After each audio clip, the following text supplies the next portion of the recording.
වෙනද වගේ මටත් මගේ යාළුවෝ හැමෝම iPhone කියලා පිළිගන්නවා Mr SLmask YouTube channel එකට. ඉතින් මම අද යාලා තියන්නේ 48 megapixel vs 64 megapixel අතර වෙනස පොඩ්ඩක් ඔයාලට කියලා දෙන වීඩියෝ එකක්.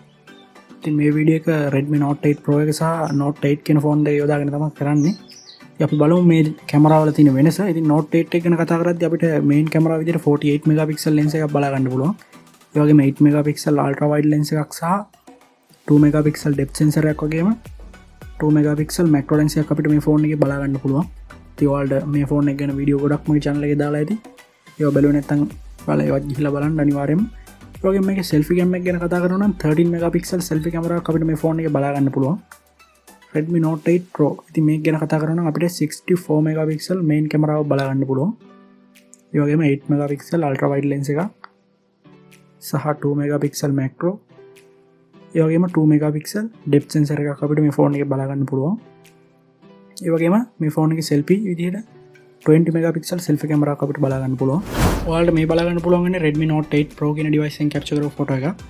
ඉතින් මේක 64 megapixel mode එකෙන් තමයි capture කරේ. ඒ වගේම මේ Redmi Note 8 කියන device එකෙන් capture කරපු ෆොටෝ එකක් 48 megapixel mode එකෙන් තමයි මේ ෆොටෝ එක capture කරේ.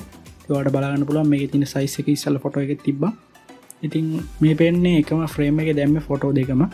Note 8 එකයි Note 8 Pro එකයි අතර. ඉතින් සාමාන්‍යයෙන් ගත්තාම Note 8 එකේ පොඩ්ඩක් saturation වැඩි ගතියක් තියෙනවා.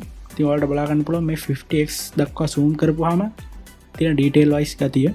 ඉතින් ඔයාලට බලා ගන්න පුළුවන් Redmi Note 8 Pro එකේ පොඩ්ඩක් quality එක වැඩි Note 8 එකට සාපේක්ෂව. මොකද 64 megapixel lens එක නිසා. අපි තව ෆොටෝ එකක් බලමු මේ quality එකම අපිට බලා ගන්න පුළුවන්ද කියලා. ඉතින් මේ බලා ගන්න පුළුවන් Note 8 සහ Note 8 Pro අතර capture කරපු photos දෙක.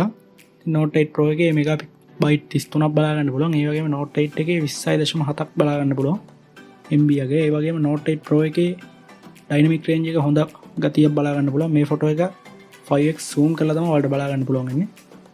zoom කරත් සාමාන්‍ය detail wise ගත්තාම Note 8 Pro එක තමයි ඉහළින් ඉන්නේ.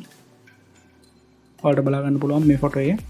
Note 8 එකේ තියෙන ෆොටෝ එකේ dynamic range එක සාමාන්‍ය අඩු මට්ටමක් බලා ගන්න පුළුවන්. ඉතින් normal photo කීපයකුත් මම capture කරලා තියෙන්නේ. ඔයාලට අදහසක් ගන්න.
ඉතින් මොකද හිතන්නේ අද වීඩියෝ එක ගැන?